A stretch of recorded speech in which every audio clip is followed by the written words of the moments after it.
Acharam aí? Lucas capítulo 1, versículo 50.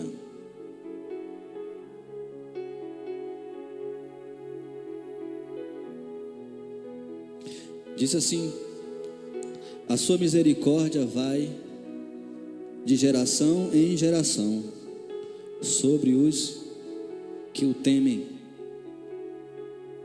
Só isso aí. A misericórdia do Senhor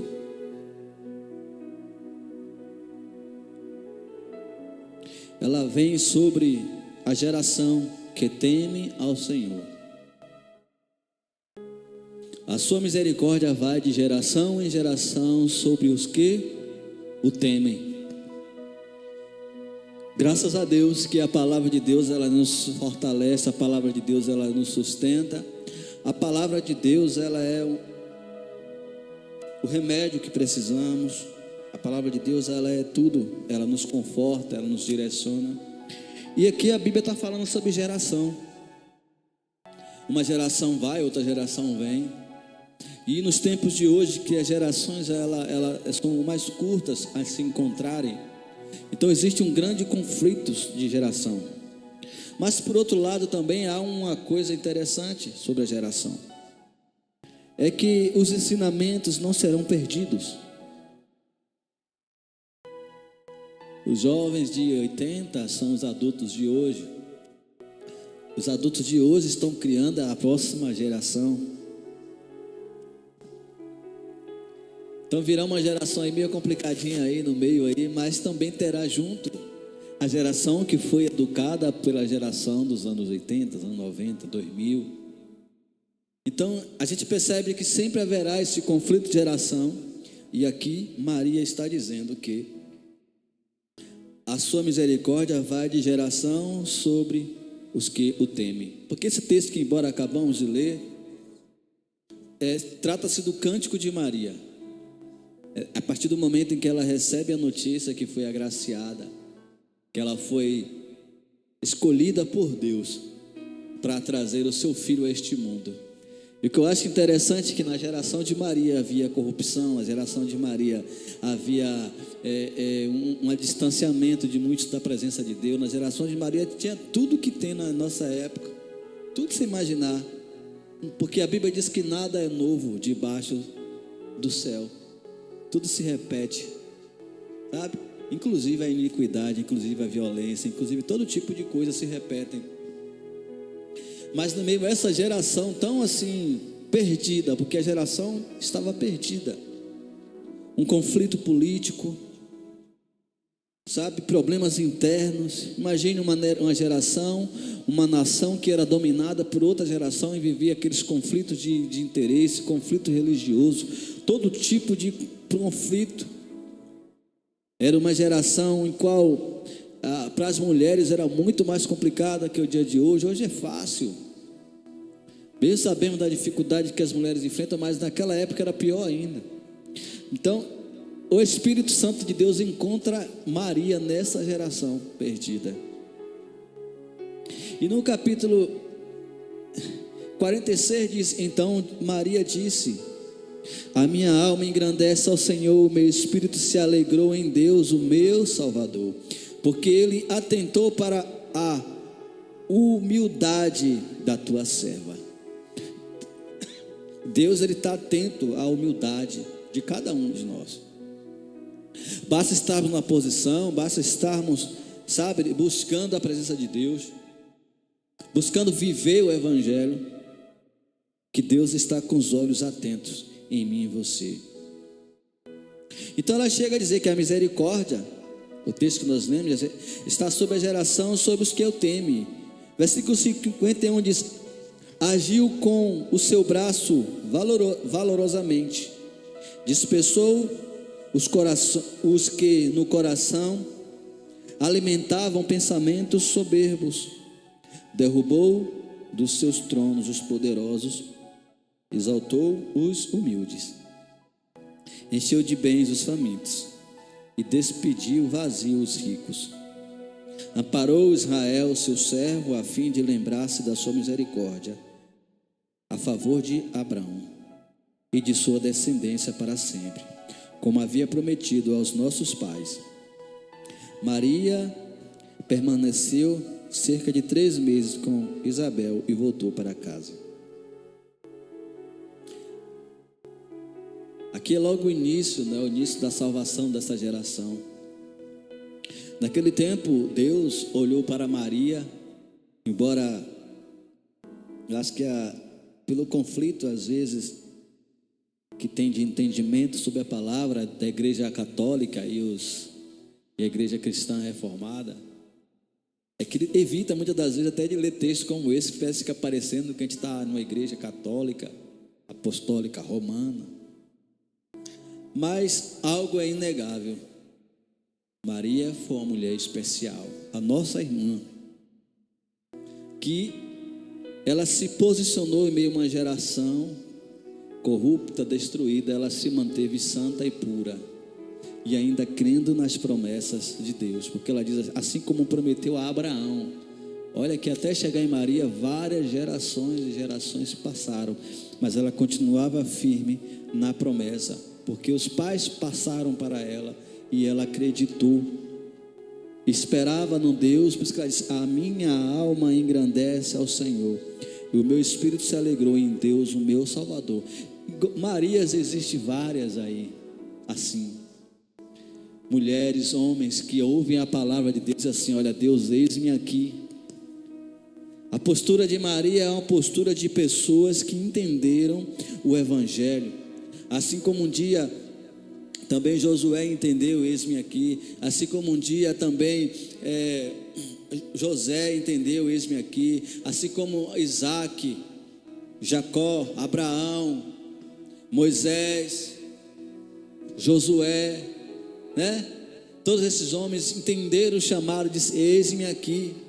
O Isaías e outros entenderam: Senhor, eis-me aqui. Que nessa geração também existam pessoas sinceras, pessoas simples, humildes, mas pessoas cheias do Espírito Santo, que ao ouvir a ordem do Senhor possa dizer também: eis-nos aqui, Senhor, envia-nos a nós. Pode enviar, conta conosco. E assim deu-se início à chegada do Messias, o Salvador da geração, aquele que mudaria a história do mundo. Estamos caminhando agora quase pertinho aí do Natal. Embora algumas vertentes religiosas, eu cresci ouvindo isso, que não se pode comemorar o Natal porque é uma mentira, eu sempre vi com outros olhos, porque querendo o homem ou não, nesse dia toda a terra, elas reconhecem que o Salvador veio a este mundo. Se é 25 de dezembro, se é em setembro, se é em agosto, se é em março, uma coisa eu sei: existiu naquele tempo uma jovem chamada Maria, que diz: eis-me aqui ao chamado. Existiu naquele tempo um jovem chamado José, que diz: eis-me aqui ao teu chamado, eu vou cuidar sim, Senhor. Existiu naquela geração alguém que disse: estou disposta a fazer algo para mudar. E aí Jesus chega e muda toda a história da humanidade. Isso aí é inegável. Então, para mim, essa data do Natal é uma data de alegria. Embora nós sabemos que é uma data também que os comércios aproveitam para vender, e tem toda essa questão, mas vamos centralizar na pessoa de Jesus. Porque o Natal não é Papai Noel, o Natal não é as luzes piscando, o Natal é família, o Natal é nascimento. O Natal não é coelhinho da Páscoa, o Natal não é ovo de chocolate. O Natal não é árvore de Natal, não é pisca-pisca.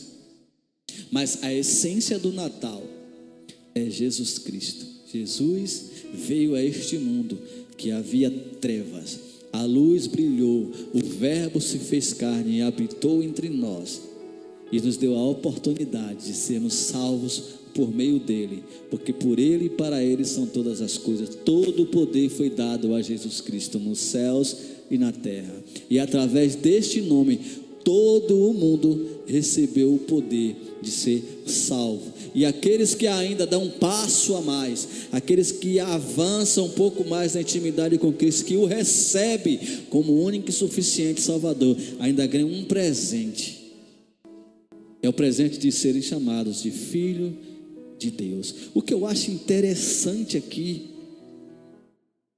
o que eu acho interessante demais nas Escrituras Sagradas, é porque a Escritura Sagrada, ela está sempre pegando assim, o contrário do que a gente pensa, o contrário do que a maioria pensa. É interessante porque a história de Jesus começa como uma adoção. A pessoa a qual Jesus é da linhagem, Jesus é a descendência de Jesus, começa com uma pessoa estrangeira. Não é interessante isso? A Bíblia fala que para os reinados eram passados assim, tinha que ter o sangue real para se reinar. Aí Deus pega Davi, que não era da linhagem real, e coloca como rei de Israel. E um dos reis que até o dia de hoje é falado nas Escrituras Sagradas, em todos os lugares. E a própria Bíblia diz que Jesus veio a este mundo e usava assim: Jesus, filho de Davi. Então a história de Jesus começa lá com Ruth, né? Ruth, Raabe não, é outra história. Ruth e Noemi, né? Uma estrangeira. Aí de Ruth Noemi, a nora, a sogra, né? Então de Ruth vem, casa com Boaz, e Boaz tem filho. Aí desses filhos aí nasce que o pai do rei Davi. E da descendência de Davi chega até Jesus. E tanto José como Maria, eles faziam parte da linhagem de Jesus. Olha que interessante. É esses temas assim que a Bíblia traz, que é muito interessante. Uma estrangeira. Olha como Deus é Deus de todos os povos, tribos, línguas e nação. Somos um só povo. Somos um só povo. E aí nós percebemos que começa com o que agora? Outro problema que a sociedade tem: Jesus adotivo, o pai de Jesus. Maria, ela pode olhar assim e dizer assim: não, gerou no ventre, né? O Espírito Santo, né, colocou ali Jesus com poder e glória, e Maria gera ali. Mas José é o pai adotivo.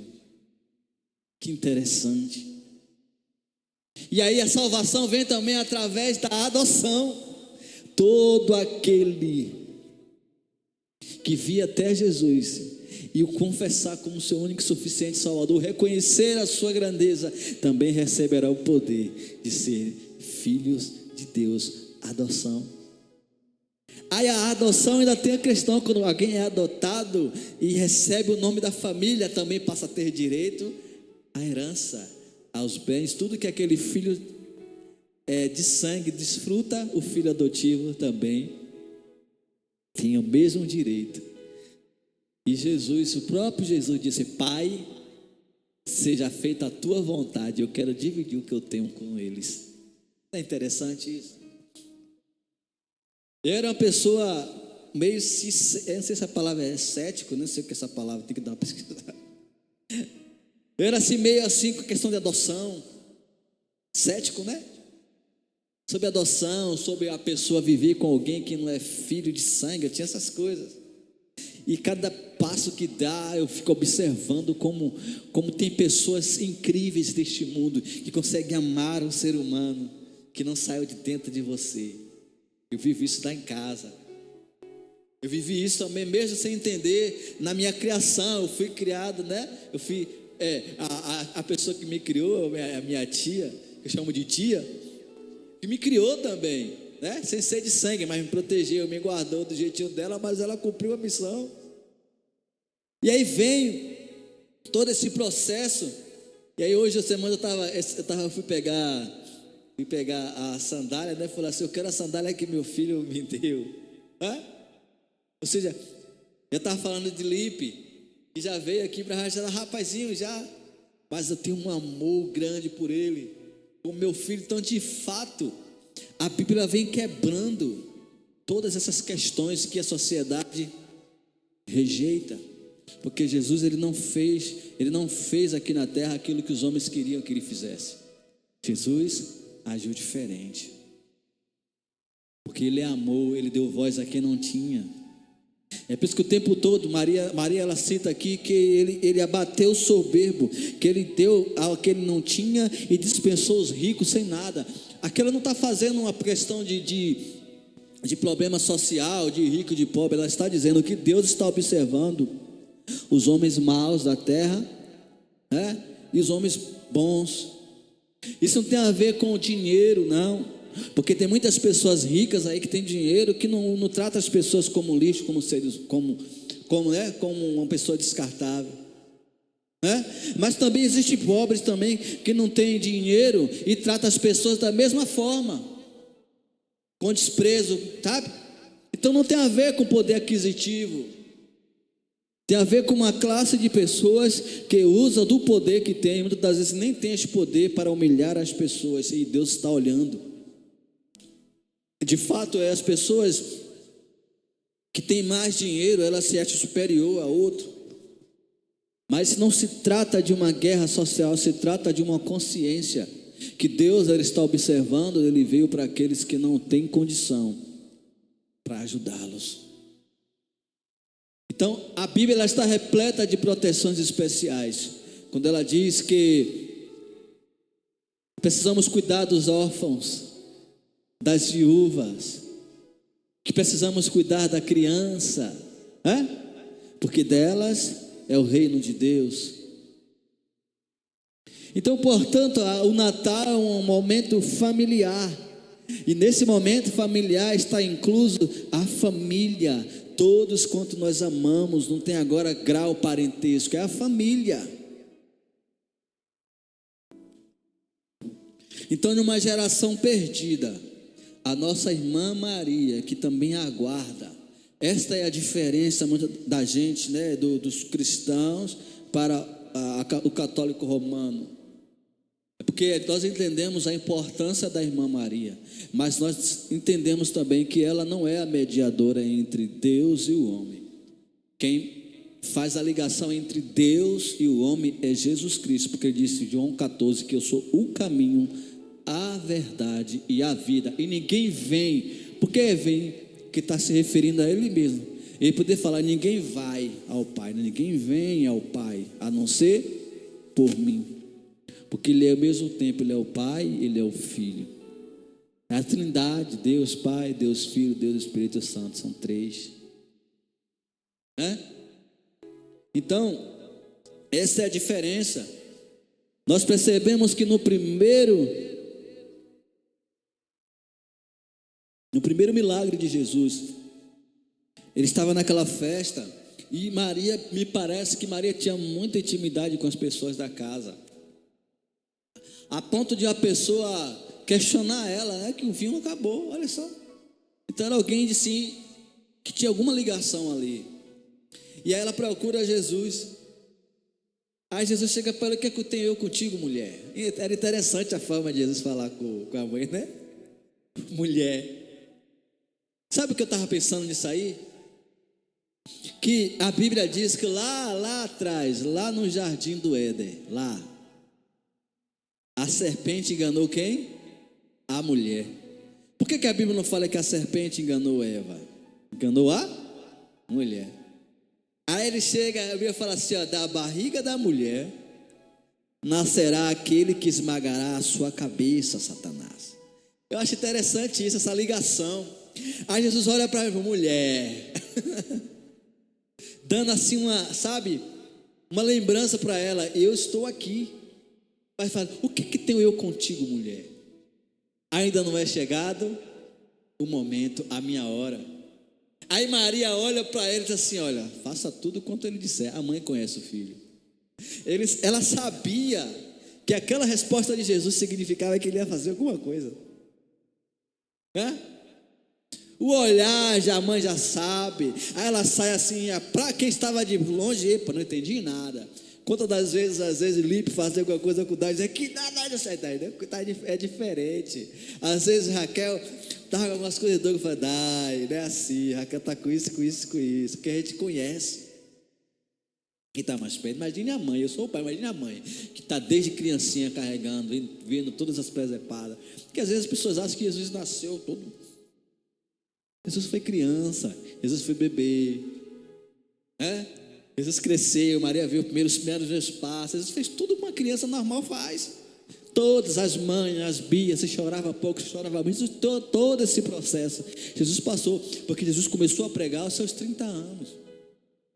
Esse tempo ele trabalhou, ele fez tudo que uma criança faz.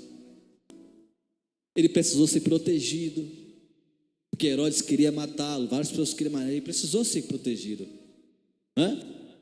E quem é que era responsável por isso? José e Maria.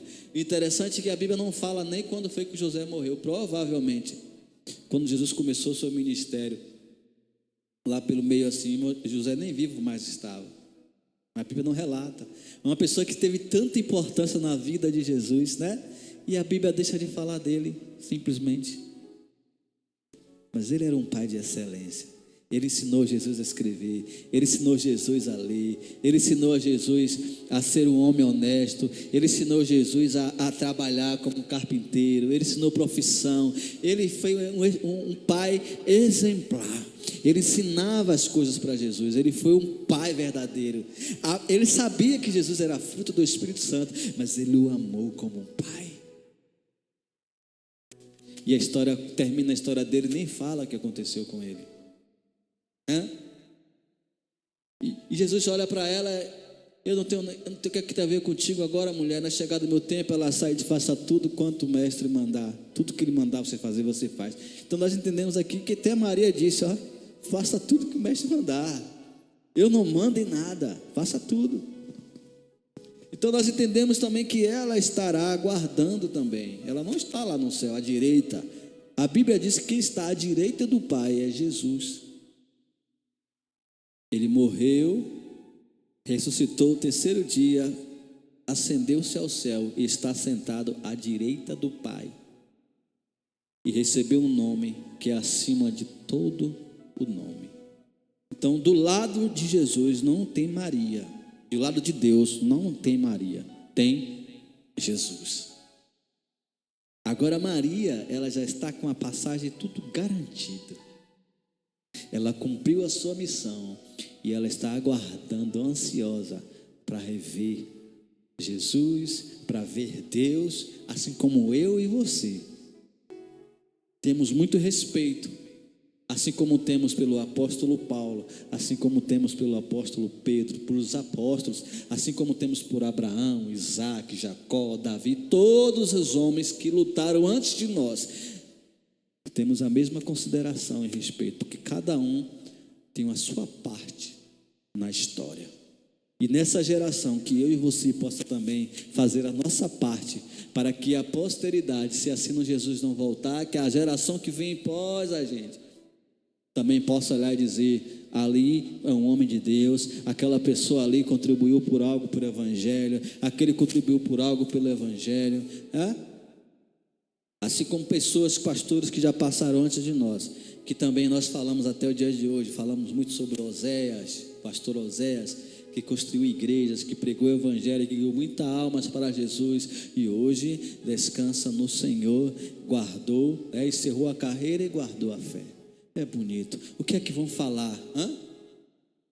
Seu Manuel, homem de Deus. Toda vez que nós nos referimos a seu Manuel, vamos lembrar de um homem simples, humilde, mas cheio da presença de Deus, da ousadia do Espírito Santo.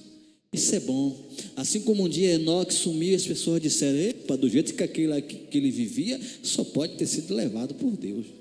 E o que é que vão dizer sobre mim e você, no dia que nós nos partirmos dessa terra e possamos meditar nessas coisas? Por isso que Maria disse que a minha alma engrandece ao Senhor. Precisamos estar agradecidos ao Senhor, porque Ele tem feito grandes coisas sobre as nossas vidas.